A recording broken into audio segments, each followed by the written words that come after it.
remain invisible enough, that's okay, as I put it. No? Okay, let me now go on.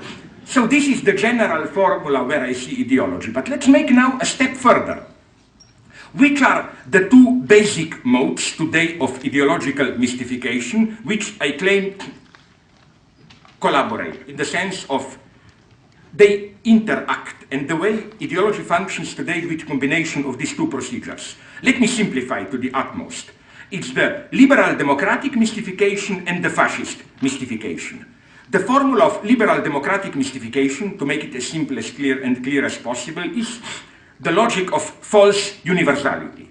A liberal democrat says, for example, I'm for freedom, equality, human rights, and then, of course, comes a Marxist who says, but wait a minute, your universality is a false one.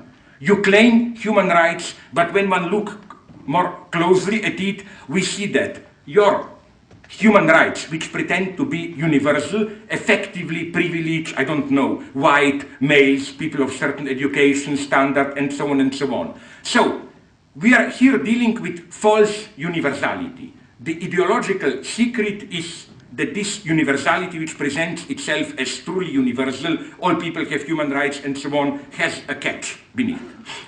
The typical, let's call it in a simplified way, populist fascist mystification is the opposite one.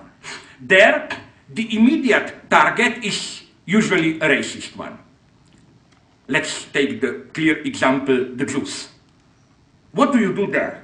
Of course, as all good critics know, fascism is in a way a wild form of anti-capitalism. But the trick is that instead of blaming the capitalist system, fascism is a pseudo-concretization. You materialize, particularize the cause of capitalist troubles in a certain determined physical subject. You say, no, it's not capitalist system as such, it's the Jews. The Jewish financial speculators and so on and so on. Which is why all fascist critics of capitalism, they like to distinguish between, and we found even traces of this in how people reacted to the recent financial meltdown, between true productive capitalism and bad financial speculations. The idea is we have good, honest capitalists who organize production, do it, and then we can, the bad Jewish or not Jewish speculators, like as they like to put it in the United States in the last month, we should help the Main Street, not the Wall Street. But I think this is too short. You know, the problem is that as far as we are in capitalism, Main Street cannot function without Wall Street. I mean, I would all be for it if it were to be possible. But I claim that, and that's the tragedy, we have to accept it. Those who claim, no, we have to have Wall Street, were right. I mean, I don't agree with them ethically. What I'm claiming is that that's capitalism. Not only you need stable money, but today's capitalism, the rhythm of renovations, of reinvestments, of accumulation is so wild that almost no big company can survive without borrowing.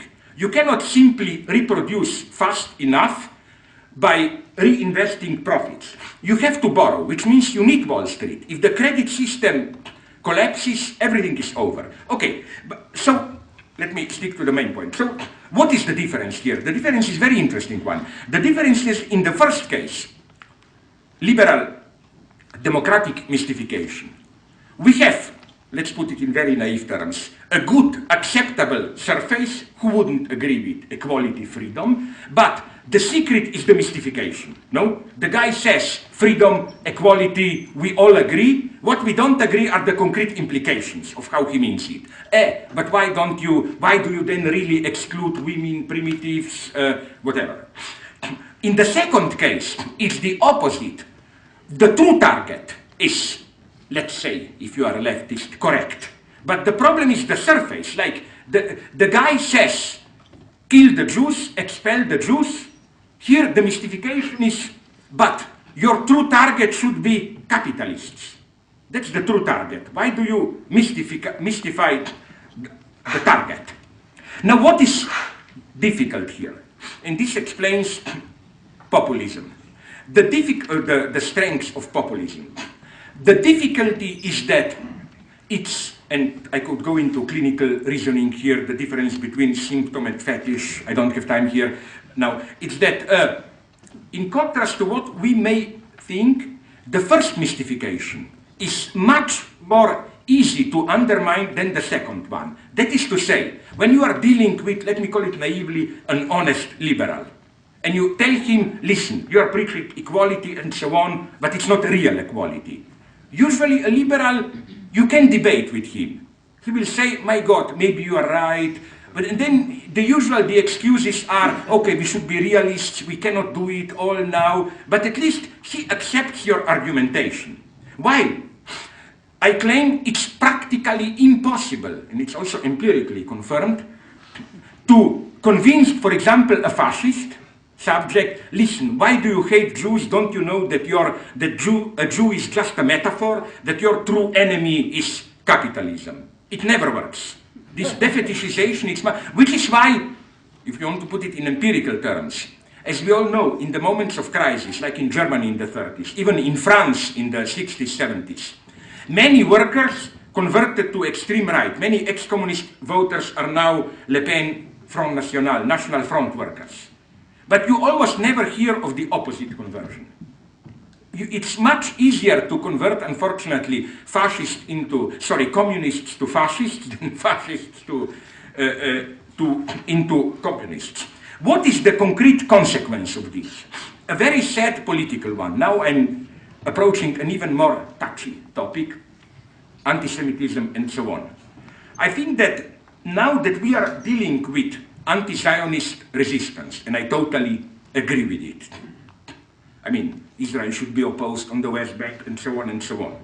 But, you know, when there is a question of supporting those Arabs who, nonetheless, put their program already in anti-Semitic terms, like throw all the Jews into the sea, blah, blah, blah. Now, the usual reply I get from my friends is, wait a minute, this is just the first moment of resistance, like first you must use ideology that you have at your disposal, it's this fundamentalist Islamism and so on. Then in the second stage, people will see that the true enemy are not the Jews, but and so on. I doubt very much that this second point shift will ever happen. So I think we should be careful here. One shouldn't buy anti-Semitism, not even in a limited dose, as strategically justified. We all criticize, and we are right to criticize, the way the state of Israel and some Zionists use ruthlessly the memory of Holocaust to justify what they are doing in the West Bank. Like if you criticize Israel for the concrete politics on the West Bank, they claim, oh, you are a Holocaust denier, and so on and so on. As if Holocaust is a kind of a, how do you call it, check, blank, white check, which gives you the right to do anything. On the other hand, the same should hold for the opposite side. Because if not, then, you know, you can say the same for Hitler. I mean, we tend to forget that to what extent Hitler's speech was, in this sense, anti-imperialist, anti-capitalist, even at some point, and so on and so on. So, let me go here a step further. Where are we then today with anti-Semitism? The first thing to note about anti-Semitism is one crucial historical shift, which is always usually forgotten. You know, it's not the same anti-Semitism throughout the history. First, it's interesting to note when anti-Semitism in the modern sense exploded. It's in early 11th, 12th century Europe, precisely when these dark Middle Ages were over, when market economy was revitalized, economic upturn, money, and at that point, typically, from the beginning, it was with money, proto-capitalism, anti-Semitism. But what I want to draw your attention to, it's another much more tragic moment. If you read examples of early anti-Semitism, by early, I will define it very precisely, before French Revolution. That is to say, before Jews were at least politically as citizens emancipated, no longer excluded from public life by legal regulations. And as you probably know, this is the work of French Revolution, and then others followed. It was how, that's the paradox, how the very public political emancipation of Jews made anti-Semitism much worse. Before, this is really a very mysterious shift. Look at the old authors, like from Shakespeare, Merchant of Venice, and so on. Till French Revolution, vaguely, the problem is the conversion of the Jews and should we trust them. It's not yet a racial problem. The problem is, can you trust a Jew who converted? First, we try to convert the Jews. Like you remember, towards the end of Merchant of Venice, the pressure is, will you convert to Christianity? And then, can we trust them, or do they still secretly perform the rituals, and so on and so on? But once we have Jews who are emancipated, it's very mysterious how all of a sudden this topic of